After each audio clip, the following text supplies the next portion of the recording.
જય માતાજી, જય દ્વારકાધીશ। તો મિત્રો, તમારા ખાસ છોટું દાદા આજે સરસ મજાનો બ્લોગ લઈને આવી રહ્યા છે। તો નવા બ્લોગમાં તમારા બધાનું સ્વાગત છે। તો નવા બ્લોગમાં તમે બધા બના રહેજો। તો મિત્રો, આજે સરસ મજાની એવી વસ્તુ લઈને આવી રહ્યો છું। તો મિત્રો, તમે જોવાનું ભૂલતા નહીં, મજા આવશે। આખો બ્લોગ જોજો, મજા આવશે તમને। તો આજે સરસ મજાની અમે જાતે રસોઈ એટલે જમવાનું જાતે બનાવીએ છીએ મિત્રો। તો મારા ફાધર અત્યારે હાલ લોટ બાંધી રહ્યા છે અને હું વિડીયો બનાવી રહ્યો છું। તો જુઓ, તમે જોઈ શકો છો અમારા ફાધર બનાવે છે। તો સરસ મજાના રીંગણ બટાકાનું શાક બનાવી રહ્યા છે। તો તમને દેખાય નહીં, પાછું આ બતાવું છું। જોઈ શકો છો રીંગણ બટાકાનું શાક સમારી દીધું છે, પાણીમાં તરતા કરી નાખ્યા છે કાળા કાળા રીંગણા। તો મિત્રો, અમારો ભાઈ છે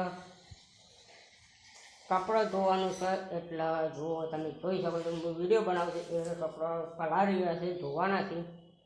તો સરસ મજાનું આજ શાક બનાવશું રીંગણ બટાકાનું, બરાબર મિત્રો। તો તમે વિડીયોમાં નવા હોય એટલે બ્લોગમાં નવા હોય તો ફટાફટ ચેનલને સબસ્ક્રાઈબ કરી દેજો। હું 2 સેકન્ડ ઊભો રહું છું। હા, અમારી ચેનલને તમે મિત્રો સબસ્ક્રાઈબ કરી દીધી હશે। જો રાતનો ગયા હતા હજી ગોદરો એમના એમ પડી છે, બધું એમના એમ પડી છે, અંદર મૂક્યું નહીં। તો મિત્રો, તમે વિડીયોમાં બન્યા રહેજો। તો હજી શાક બનાવવાનું બાકી છે, હજી હાલ ભાખરી બનશે, ભાખરી બન્યા પછી શાકનો વઘાર કરશું અમે। તો તમે ત્યાં સુધી વિડીયોમાં પહેલાં બ્લોગમાં બનાવી રહેજો, હું પાછો આવું છું મિત્રો। હું પાછો બ્લોગમાં આવી ગયો છું। તો બ્લોગમાં તમે બધા બનાવી રહેજો। તો મિત્રો, અમારા મધર ઇન્ડિયા 25 દિવસથી અમદાવાદ છે, તો આવ્યા નથી। 5 દિવસ પછી આવી જશે। એમને થોડુંક સરખું થઈ ગયું છે હવે, એટલે ડૉક્ટરે રજા આપી, એટલે હાલ તો અમે જાતે ઘેર જમવાનું બનાવી દઈએ। તો મારા પપ્પા તો હાલ લોટ બાંધતા હતા, પછી શાક કરવાનું બાકી છે। તો મિત્રો, તમે સપોર્ટ કરતા રહેજો। તો તમારો એવું લાગતું હોય તો મિત્રો કે પાછળ કોઈક પડ્યું છે, એ પડ્યું કશું નહીં મિત્રો। તો કાલે દવાખાને ગયો તો હું અમદાવાદ 2 દિવસ પહેલાં, આગળ બ્લોગ બનાવેલો છે મિત્રો। તો એમાં સીટી સ્કેન કરાવી દીધું, તમે જોઈ શકો। આ જોયો સીટી સ્કેનનો રિપોર્ટ આવ્યો છે। તો થોડુંક હાડકા ઉપર વાગેલું હતું પહેલાં, એટલે દુખાવો થાય છે, એટલે આ બધો ભાગ દુખે છે। બરાબર મિત્રો, તો સપોર્ટ કરવાનું ભૂલતા નહીં મિત્રો, ફૂલ સપોર્ટ કરજો। તો હજી લોટ વધારે છે, લોટ વધાઈ જાય એટલે ભાખરી બનાવવાની છે। આ ફાધર બનાવશે, આપણને તો ફાવે એવું છે નહીં, ઊંચું છે પ્લેટફોર્મ, એટલે આપણે તો કેવી રીતે બનાવી શકીએ। તો ફાધર બનાવશે, શાક પણ એ બનાવશે બધું। તો શાક બની જાય સરસ મજાનું, એટલે હું જમીશ એટલે તમને બતાવીશ કે કેવું શાક બન્યું છે આજે। જેન્ટ્સને તો ના આવડે, વધારે તો લેડીઝને ખાસ રસોઈ આવડે છે, જેન્ટ્સને ના આવડે। તો એ તમે તમારે ઘેર ટ્રાય કરજો મિત્રો, જમવાનું બનાવવાનું કેવું બને છે। અમે તો ટ્રાય કરીએ છીએ, બરાબર મિત્રો। તો દવાખાને ગયો તો હોસ્પિટલ, ભાઈ હોસ્પિટલ છે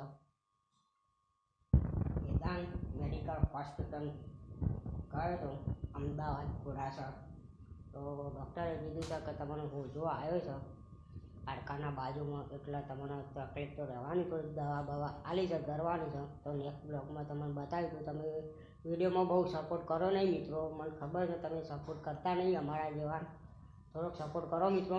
આ થોડુંક બોલું છું તો હજી હાલ દુખાવો થાય છે, તો તમે જોઈ શકો છો ગરમી લાગે છે આના કારણે। તો મિત્રો, તમે વિડીયોમાં બનાવી રહેજો, હું પાછો આવું છું તમે, બરાબર। તો મિત્રો, હું પાછો બ્લોગમાં આવી ગયો છું। તો તમે બ્લોગમાં બનાવી રહેજો। તો મિત્રો, સરસ મજાની ભાખરી થઈ ગઈ છે, તમને બતાવું સરસ મજાની ભાખરી। તો આ ગરમામાં મુકાઈ ગઈ છે ભાખરી, તો તમે જોઈ શકો છો મારા ફાધરે સરસ મજાની ભાખરી બનાવી દીધી છે। તો જોઈ શકો છો આ ભાખરી બની ગઈ છે। તો સરસ મજાનું શાક ચડી રહ્યું છે, જુઓ તમે મિત્રો, રીંગણ બટાકાનું શાક ચડી રહે છે। તો એ થોડોક ફાસ્ટ રાખ્યું છે એટલે ફટાફટ ચડી જાય। તો મીઠું નાખ્યું છે, ચપટી મીઠું નાખ્યું છે, થોડુંક તેલ નાખ્યું છે, વધારે નાખવાય નહીં, નકર વધારે પડી જાય તો શરીર બગડી જાય। હાલ તો મારું શરીર બગડેલું છે મિત્રો। તો તમે જોઈ શકો છો શાક ચડી જશે, એના પછી અમે જમવા બેસી જશું। તો તમે જોઈ શકો છો સરસ મજાનું લાયેલું થઈ ગયું છે સીધું, તો ખોલી શકાય એવું નથી, બરાબર ચડી જાય શાક। તો તમે વિડીયોમાં નવા હોય તો ફટાફટ ચેનલને સબસ્ક્રાઈબ કરી દેજો, અને વિડીયો સર મિત્રો પૂરેપૂરો જોજો, સ્ક્રિપ્ટ કરતા નહીં, વિડીયોમાં મજા આવશે. તો સરસ મજાનું રીંગણ બટાકાનું શાક બનાવ્યું છે અમે આજે. એટલે મારા પપ્પાએ, મેં તો બનાવ્યું નથી, તો હું પોકી આપતો તો શું નહીં. પ્લેટફોર્મ બહુ મોટું છે, બારાથી થોડુંક હાઈટ મારે તો ઊંચી છે, એટલે પોકાય તો છે નહીં, એટલે આપણે ભાખરીએ ના બનાવી શકીએ, ના શાક બનાવી શકીએ. બરાબર મિત્રો, તો તમે વિડીયો પૂરેપૂરો જોજો, સ્ક્રિપ કરતા નહીં. આ ફેરથી કહેવામાં આવે છે તો સહી સુધી એન્ડ સુધી વિડીયો જોજો. ને તમે પેલો બ્લોગ મેં બનાવ્યો તો બીમારવાળો, તો મિત્રો એમાં તમે થોડોક સપોર્ટ કર્યો નથી મિત્રો, તો થોડોક સપોર્ટ કરો. બરાબર મિત્રો, તો હું પાછો આવું છું, તમારા રીંગણ બટાકાનું શાક બતાવું કે જેવું બન્યું છે એ. બરાબર મિત્રો, ત્યાં સુધી તમે બ્લોગમાં બનાવી રહેજો, હું પાછો આવું છું.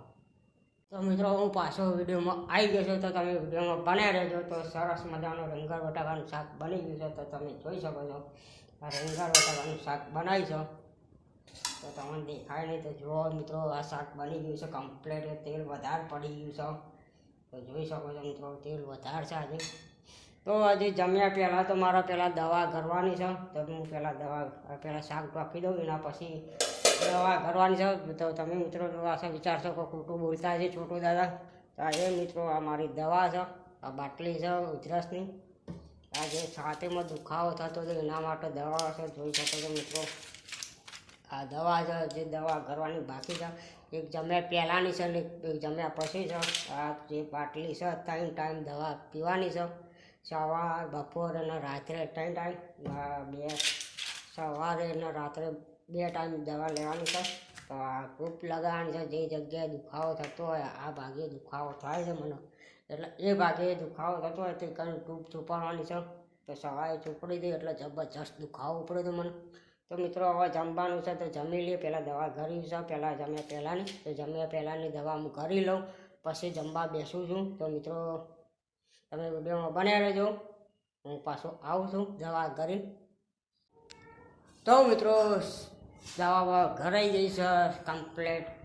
બરાબર મિત્રો, જમી લીધું છે, હવે સરસ મજાનું મજા આવી ગઈ જમવાની. તો મિત્રો તમારો આ બ્લોગ કેવો લાગ્યો?